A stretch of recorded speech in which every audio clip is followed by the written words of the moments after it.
So I'm standing in line at this coffee shop in New York. Real story, this actually happened.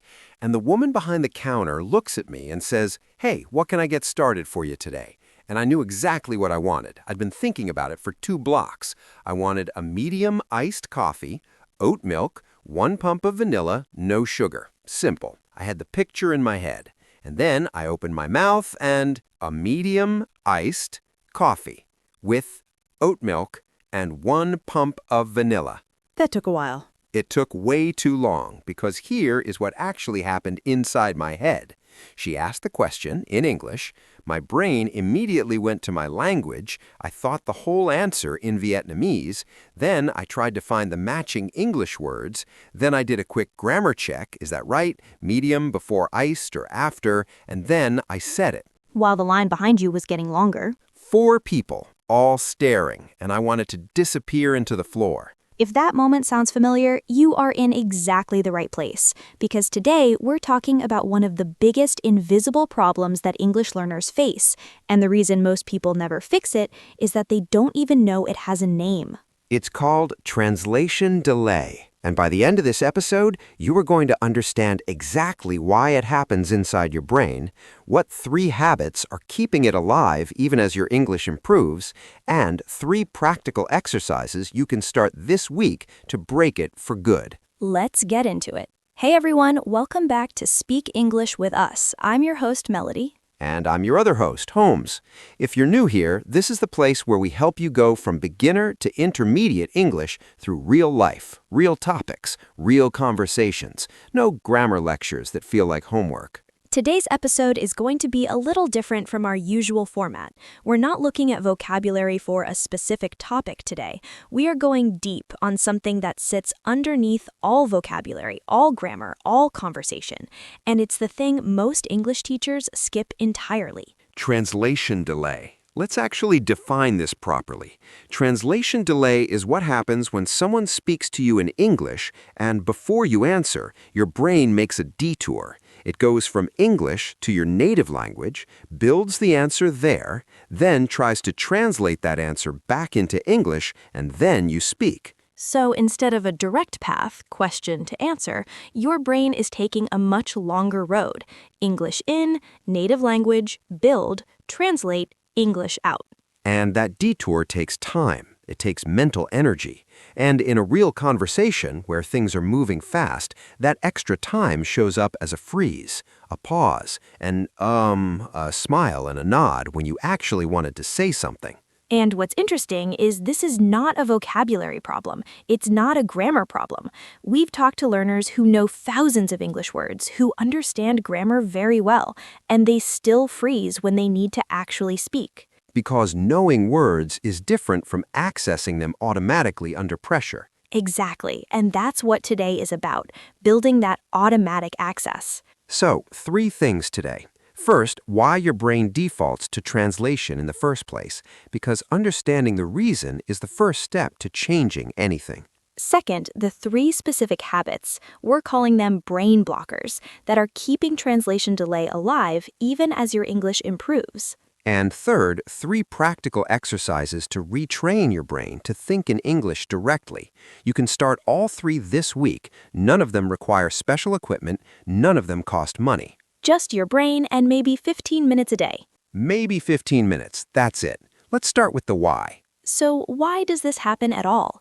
If you've been studying English for years, why is your brain still taking this long detour through your native language every time you want to speak? The answer starts with how you learned your first language as a child. When you were very young, before school, before textbooks, your brain was building a giant map. Every word you learned got connected directly to the real world, to objects, to feelings, to memories, to situations. So the word for mother in your language, it's not just a label, it's connected to a face, a feeling of safety, a smell, a sound. It has meaning that goes very deep. That connection is built through years of real experience. Right, the word is like a door, and behind that door is a whole world of meaning. That's your native language, deeply wired, automatic. After 20 or 30 years of using it, you don't think about it, you just access it. Now, when you started learning English, your brain did something that was actually very clever. It thought, I already have all this meaning stored in my first language. I already know what a dog is. I already know what breakfast means. So instead of building a completely new map, let me just create a link. English word, arrow, native language, and then access the meaning from there. It is actually a smart shortcut. It is. For a beginner, translation is useful. It helps you understand new words quickly. It helps you build vocabulary faster. It's a bridge. But here's where the problem starts. Most learners use that bridge for years, even as their English gets better, even as they understand more and more without needing the bridge at all. The habit is still there, still running in the background. That's because the brain loves a habit. Once it finds a path that works, it keeps using that path, even if there's a better, faster path available. It takes conscious effort to change it. And this is what we call a language habit loop. A habit loop is when your brain does a sequence of actions automatically, without conscious thought. Think about when you drive a familiar road. You're not consciously thinking, turn left at this street, check the mirror, slow down before the turn. You just do it, because you've done it hundreds of times. Translation works the same way. Hear English, switch to your language, build the answer, translate it back, speak. After years of doing this, it runs automatically, without you even deciding to do it. And this is the part that surprises most learners. The translation isn't happening consciously. You're not sitting there thinking, okay, let me translate this now. It's happening below the surface, which is why it feels so hard to stop. You can't stop something you don't even know you're doing. But once you know, once you're aware of it, you can start to change it. And that is the good news. The brain is adaptable. It changes based on what you practice. And what we're going to give you today is a way to practice the direct English pathway, no detour. But first, we need to identify the three things that are keeping the old pathway alive, the three brain blockers. Because if you don't remove these, even the best exercises won't stick. Brain blocker number 1. This one is probably the most common and almost every learner does it, including advanced learners. It's called word-for-word thinking. This is when instead of thinking of the whole meaning and then expressing it in English, you try to translate each individual word from your language into English, in order, one by one. And the problem is that languages don't work that way. The structure of sentences is different across languages. The word order is different. The way you express the same idea can be completely different. So if you're translating word for word, the English sentence often ends up either wrong or strange or impossible to finish. Let me give you a real example. In many languages, Arabic, Brazilian Portuguese, several Southeast Asian languages, the literal word-for-word translation of I'm hungry might come out as in me there is hunger or hunger is inside me, which in English makes sense as a concept, but it's not how anyone says it. So if you're working word for word, you get stuck. Your brain is searching for the matching word in English for each word in your language, and some of those matches don't exist, or the order doesn't work, and everything stalls. The fix for word thinking is learning to think in chunks, not individual words, but phrases, whole units of meaning. I'm hungry. I'd like to. Can you help me with? You learn these as complete blocks, not as 4 separate words. We'll come back to this in the exercises section. Brain blocker number 2 is something a lot of motivated learners do, and it actually comes from caring too much about being correct. Oh, this one. It's called grammar checking. This is when you know the answer, you have the words, you know what you want to say, but before it comes out, you do a quick review in your head. Wait, is this past simple or present perfect? Should I say I went or have gone? Is information singular or plural? And while you're doing that mental review, The conversation is waiting. the conversation is waiting. The other person is looking at you. And the longer the silence goes, the more pressure you feel, and the more your brain locks up. Here is something important to understand. Grammar knowledge is valuable. You should study grammar, but there is a difference between understanding grammar and doing real-time grammar checks while you're in the middle of a conversation. These are two completely different activities. Think about it this way. A professional pianist knows a lot of music theory, but when they're performing on stage, they're not stopping to think, okay, this is a C minor chord, my finger goes here, my left hand does this. They just play, because through years of practice, the theory has become automatic. It's in their fingers. That's what we're building toward with English. The goal is not to think less carefully, it's to practice so much that the right version just comes out without checking. That feels right feeling has a name, language intuition. You build language intuition through exposure, lots of listening, lots of reading, lots of speaking. Over time, certain patterns become so familiar that the right version just comes automatically. You hear between you and, your brain already knows me comes next, not because you ran a grammar check, because you've heard it 1,000 times. And here is a very liberating fact. Native speakers make grammar mistakes in formal writing, in casual speech, in professional situations, all the time. And the conversation continues because communication is the goal, not perfection. Communication first, perfect grammar second, always. Always. Okay, brain blocker number 3. This one is a little different from The first two, because it's not really a language problem at all. It's called emotional freezing. This is when the pressure of the situation is so high, the stakes feel so big, that your brain actually shuts down, like a phone with 20 apps open and no battery left. Everything slows, everything stutters. This happens most in what we call high-stakes situations. A job interview, a presentation, a meeting with people you want to impress, a conversation with someone you find attractive, anywhere that feels like you are being evaluated. Your heart rate goes up, your breathing gets a little shallow, and suddenly words that you practiced yesterday, phrases you know perfectly well, they just disappear. You can feel them somewhere at the back of your mind, but you cannot reach them. That feeling is not a sign that your English is bad. It's a physiological response to stress. Your brain is in what psychologists call fight or flight mode. And in that mode, your brain is focused entirely on survival. Language fluency is not a survival priority. Which is why your vocabulary disappears exactly when you need it most. So, how do you fix emotional freezing? You cannot fix it by studying harder. You fix it through exposure. The more often you put yourself in English-speaking situations, even small ones, even low-stakes ones, the more your brain learns that English conversation is not a threat. It's safe. Your brain is always making calculations. Every time you speak English and the world doesn't end, your brain files that away. Spoke English in a coffee shop, nothing bad happened. And the next time you're in a coffee shop, the freeze is a little smaller. A little smaller and a little smaller. And over months of consistent practice, what used to feel terrifying starts to feel almost normal. Almost normal. And that's enough. So, 3 brain blockers that are keeping translation delay alive: word-for-word thinking, grammar checking, emotional freezing.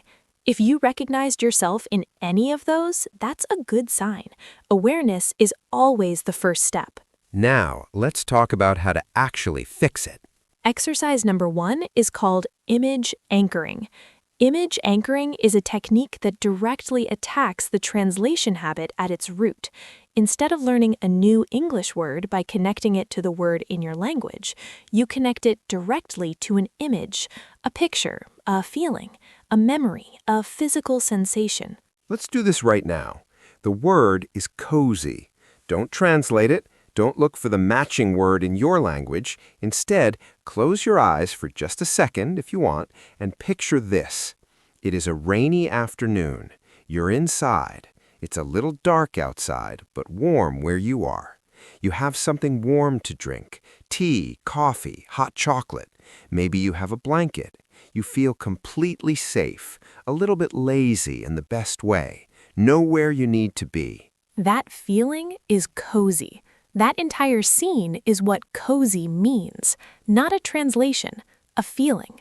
And now, next time you hear someone say, "Let's find somewhere cozy to sit," or "This cafe is so cozy," your brain doesn't need to make a stop in your language. It goes directly to that warm, safe, rainy afternoon feeling. That direct path, that's how native speakers experience every word they know. Dog doesn't make them think of a translation. It immediately brings up a dog. The sound, the fur, the whole thing. Direct connection. When you use image anchoring consistently, you're literally rebuilding that same kind of direct connection for English words. Let's practice one more. The word is exhausted. Don't translate, picture the feeling. You've been awake since 5 in the morning. You've worked all day. You've cooked, you've cleaned, you've been on calls, you've commuted. Now it's 10 at night. Every part of your body is heavy. Your eyes want to close. Even lifting your arm feels like work. That total, complete tiredness, that's exhausted. More than tired, deeper than tired, exhausted. Your homework for exercise 1, pick 5 new English words this week, from this podcast, from a show you're watching, from anywhere. For each word, spend 30 seconds building a scene, a feeling, an image. No translations allowed. 30 seconds per word, 5 words. That's 2.5 minutes of practice. Very manageable. Very manageable. Exercise number 2 is one of the most powerful tools that language researchers have found for building direct English processing. It's called shadowing. The name explains it well. A shadow follows a person immediately, continuously, with no delay. Shadowing in language learning works the same way. You hear an English sentence, and immediately, before your brain has time to translate anything, you say it out loud. The key is speed. You cannot shadow slowly. You have to repeat almost as fast as you hear it. And because your brain is moving so quickly, it has no time to take the translation detour. It processes the English directly. And if you do this consistently over days and weeks, direct processing becomes the default. Let's practice right now. I'm going to say a sentence. Your job is to repeat it immediately, out loud if you can, in your head if you can't. Don't wait, don't think, just copy. I've been thinking about this for a long time. Good. Don't worry about perfection. Speed is the goal. Let's do another one. She finally understood what he was trying to tell her. One more, a little longer this time. It's not about speaking perfectly, it's about making yourself understood. That's shadowing. Short, sharp, no time for translation to happen. And you can do this with any English audio, this podcast, any YouTube video at your level, a show you're watching, anything. Your homework for exercise 2, find any English audio at your level, A2 or B1, and shadow for 5 minutes every day this week. Just 5 minutes. Put it in your schedule like a meeting with yourself. 5 minutes a day for 7 days is 35 minutes of direct English processing. By day 4, most people say they start to notice a difference. Their brain starts to feel faster. Faster and lighter, like something has relaxed. Exercise number 3. This one is my personal favorite, and it might be the simplest thing on this list. It's called the English brain switch. The English brain switch is about creating small, protected moments in your everyday life, where English is the only option. Not your whole day, not even your whole morning, just specific moments where you make a rule, English only. And here's the version we recommend starting with. Every morning, before you check your phone, before you make breakfast, before anything else, you think about your first 3 tasks in English. Not in your language, in English. So instead of whatever you normally think, let's say your normal thought is something like, I need to make breakfast, then shower, then answer my messages, you think it in English. First, I'll make breakfast, then I'll take a shower, then I'll check my messages. Simple, short, English only. 3 sentences. Why does this work? Because of something called linguistic momentum. The first English sentence of the day is always the hardest. Your brain is just waking up. It defaults to the most comfortable language. Pushing through that first sentence takes a little effort. But every sentence after that, a little easier, because you've already started. The English channel in your brain is warming up. Think of it like warming up before exercise. You don't run at full speed the moment you walk out the door. You stretch first. You walk first. You let your body get ready. The English brain switch is that warm-up for your language brain. And the beautiful thing about this exercise is how naturally it expands. Week 1, just the morning 3 sentences. Week 2, you try narrating breakfast out loud or in your head. I'm putting the water on, now I'm cutting some fruit, this smells really good. Week 3, maybe you think about your commute in English. The traffic is bad today. I hope this meeting doesn't go too long. I really want to get home before 8. You are building a habit. You are slowly making English the language your brain reaches for first. Not always, but more and more often. Your homework for exercise 3. Starting tomorrow morning, before you check your phone, think your first 3 daily tasks in English, out loud if possible, quietly in your head if not. 3 sentences every morning this week. 3 exercises. Image anchoring for vocabulary, shadowing for processing speed, English brain switch for daily momentum. Use all 3 this week, and I want you to come back and tell us what you noticed. We mean that. We read every comment. All right, let's bring everything together because we covered a lot today. Translation delay. What it is. When someone speaks to you in English, your brain takes a detour. It goes to your native language, builds the answer there, translates it back, and then you speak. This takes time. This causes the freeze. And it has nothing to do with being bad at English. It's a habit that was built when you were a beginner. The 3 brain blockers keeping that habit alive. Number 1, word-for-word thinking, trying to translate one word at a time instead of thinking in whole chunks of meaning. Number 2, grammar checking, doing a live review of your grammar before you speak, which slows everything down. Number 3, emotional freezing, the stress response that shuts. Avoid shutting down language access when the pressure feels high. And the 3 exercises to break the habit. Image anchoring. When you learn a new word, build a scene and a feeling instead of finding a translation. Shadowing. Repeat English audio immediately with no time to translate, 5 minutes a day. English brain switch. Pick one small moment every morning, 3 sentences, English only. These are not complicated. They don't require a tutor, a classroom, or expensive apps. They require consistency and a little courage. A little courage. And we think you have both. Before we close, one more thing. This is something most English courses and most teachers skip, and I think it's one of the most important things we can say today. Even native speakers have moments of word-finding difficulty. Even people who grew up speaking English their whole life sometimes pause, sometimes lose a word, sometimes say, what's the word? And think for a second. It happens. A pause is not failure. A pause is your brain working.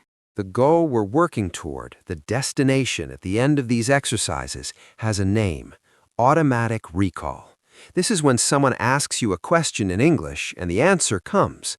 Not fast because you're rushing, fast because your brain goes directly there. No detour, no freeze. The words are just available. That's what fluency actually feels like. Not perfect English, not accent-free English. Automatic recall. And every exercise we did today, image anchoring, shadowing, the English brain switch, every single one of them is training your brain for exactly that. You are building the direct pathway, one day at a time. You are closer to that feeling than you think, I promise. Okay, here is your Think in English challenge for this week. 7 days, 3 exercises. Here is how to do it. Days 1 through 3, English brain switch every morning, before your phone, before breakfast. 3 tasks in English, out loud if you can. Days 4 through 6, add 5 minutes of shadowing. Use this podcast. Use a video you like. Shadow for 5 minutes after your morning switch. Day 7, pick 3 new words you heard this week.